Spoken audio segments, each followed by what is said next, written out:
Hello again, my friends, and welcome back to another Twitch recap of our G Biv run. Spoiler, not a lot happens.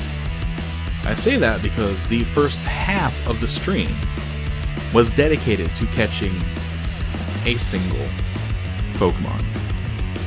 So I don't have much more to say. Let's get into the explanation of that single Pokemon. But before I get ahead of myself, our Evie hatched. So that's exciting. It only took most of the game, but here we are. Unfortunately, it is a shiny.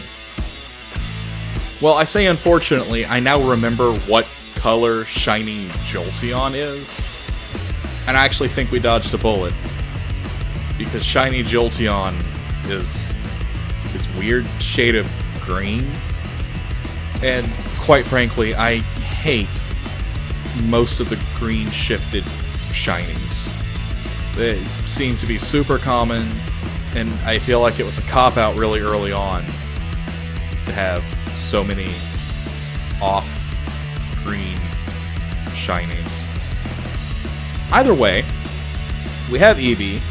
Eevee is now becoming a Jolteon, and our Jolteon is now going to be able to learn Thunderbolt, which was the entire reason we started doing this.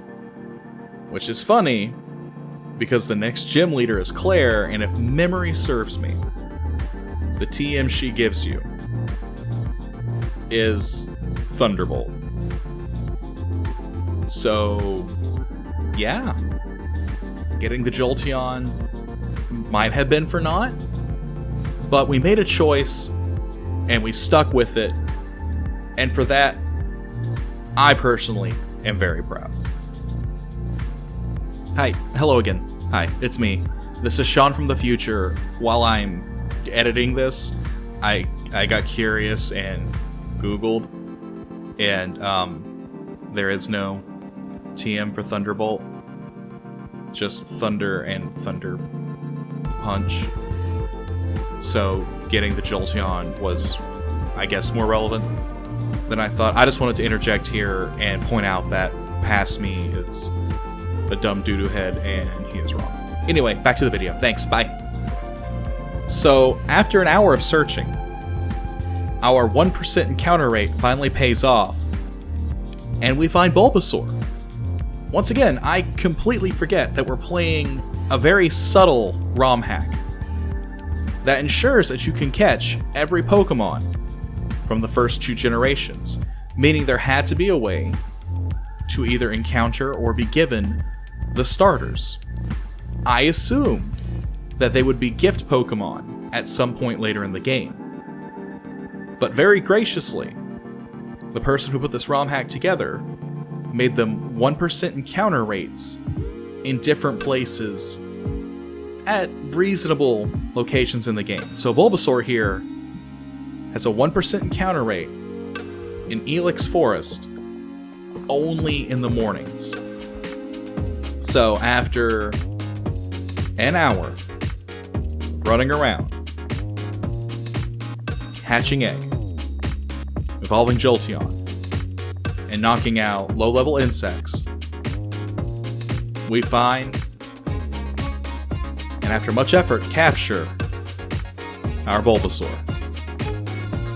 So I get to now start to put together a team that I feel like will carry us to the end of the game. Because we have also found out that Scyther does not need the metal coat to evolve into Scissor. Once again, very graciously, our ROM hacker has made these trait evolutions stone evolutions. I assumed that the held item that you would have to trade with would just act as an evolutionary stone. And I'm very grateful that I am wrong. So, it's looking like, unless something amazing happens, our final team is shaping up to be Feraligatr, Arcanine, once we get the Growlithe high enough level to learn the moves he needs to know, Nidoking, once again, once the Nidorino hits a high enough level to learn the moves he needs to know, Jolteon, Venusaur, and Scizor. And honestly, I'm fairly happy with this team. I feel like the weakest link might be Scizor, but I could be wrong there. I don't know. We will see how far this team will take us, because I don't anticipate running into any more Pokemon on the Roy G Biv spectrum that will fit this team any better. So now that we've wasted the first half of the stream on acquiring 2 Pokemon, we can tackle the next step in the plot, which is the rocket takeover of the radio tower. Unfortunately, just like with the other rocket base at the Lake of Rage, this is a lot of repetition. Most of the rocket grunts tend to all carry the same Pokemon with similar movesets. So the radio tower has rockets and scientists. We're going to see poison types. We're going to see Arboks, Koffings. We're going to see the normal rocket fair with Rattata, maybe the errant Raticate. The scientists are going to carry Magnemite. You know exactly what to expect from this.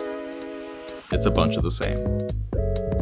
So we use the fact that we have new Pokemon and a whole slew of easy to knock out trainers to get some leveling in. We want Jolteon to learn its electric type move, and we want to get a few levels in on the Bulbasaur.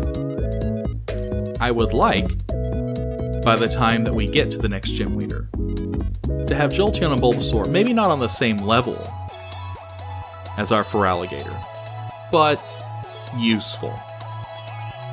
So, we will start every match with them and swap them immediately out for all that sweet, easy experience as we work our way up the radio tower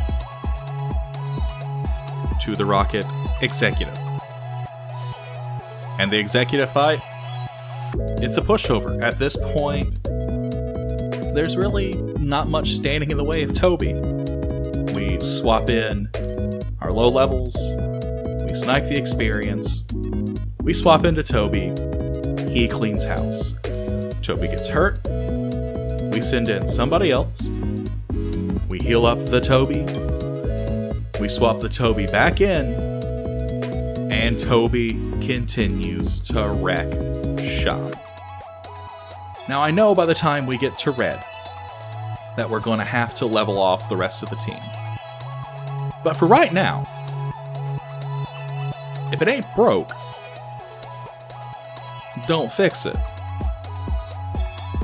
And just like when I played this game for the first time all those years ago, my starter is my all-star. And I'm going to ride this sweet blue alligatory boy all the way to victory. Now, I won't be able to find that victory if I keep getting lost. And shock and surprise, Sean gets a little lost. He can't quite find the underground. And once he does find the underground, he finds trainers he forgot to beat earlier in the game. So, we're going to let our brand new Jolteon stretch their legs a little bit and knock out some early game trainers that are just kind of hanging out. Which, you know, that's fun. We're also trying to figure out what hidden power the Jolteon has. I don't remember if there's a checker for this in Crystal. I doubt there was. I say I doubt because I don't remember anything. And right there, you see me not reading on-screen prompts, and I'm very, very confused as to where to go because I couldn't get in that door. So I'm talking to all the NPCs, and I'm wandering around lost until I get the bright idea to go back and try it again. Maybe something is is different this time. Maybe I've got to revisit it twice for some bizarre reason. And no, the door just is unlocked now. I unlocked it. I ignored the fact that I unlocked it because I'm a big dumb poo-poo head. And now this big dumb poo-poo head has to fight his rival, which seems like it's gonna be a little rougher than I anticipated. Golbat goes down to Ice Punch because Ice Punch just takes care of flying types like no other. We're still swapping in. We still want this easy experience. So Magnemite against Water type, I was a little bit more worried, thinking we're going to hit Electric type attack. Surf solves the problem. Magnium isn't great, especially when it poisons. And that Ice Punch is not hitting as hard as I would like. But we do get a freeze, which means we do get the easy knockout there at the end. Once again, we swap into something that needs the experience. We go into my bag, and we're gonna heal up Toby, because Toby's our bread and butter. We eat that Shadow Ball like it's nothing. We take a curse, which is unfortunate, but what are we gonna do about it? We thief it to death. We get the knockout on the Haunter, a little experience on Snips. Sneasel comes in. We're gonna Hyper Potion Toby up again. Snips takes the knockout. Charles in for easy experience. Back into Toby. Toby surfs. Sneasel doesn't take it great. Another surf. Knocks out our Sneasel. And that takes care of our rival. And that is where we stop the stream for this particular session. Well, thank you all for joining me. I think, correct me if I'm wrong, and I'm sure somebody will, I think this is the first part we've had where we haven't beaten at least one gym leader. But we did have a part where we beat 2 gym leaders, so we're still averaging a gym leader per episode, which is solid. If you want to see this play out in real time, swing by my Twitch. I stream this Mondays, 6-ish. We're trying to bump that back to 5. It turns out I have a bunch of fans in a different part of the world, and streaming at 6 is very late for them. But for right now, 6 is the safest bet to find me. I'll update you if we change this. And we stream Monday with this. Wednesdays, I typically stream the newer Pokemon game, Sword. And then Thursdays, it's a wild card. Who knows what I'm going to do on a Thursday? I've been playing a French surrealist horror game. I might do Minecraft. Who knows? Stop by, find out yourself. Come say hi. Tell me what I'm doing wrong, because Lord help me, please. I need help on some of these games. It's been 20 years since I've touched some of them. As always, I love you guys. Without you, I don't get to do this, and that would be lame, but I do get to do this, so you guys are rad. I love you. Have a good evening. Mwah!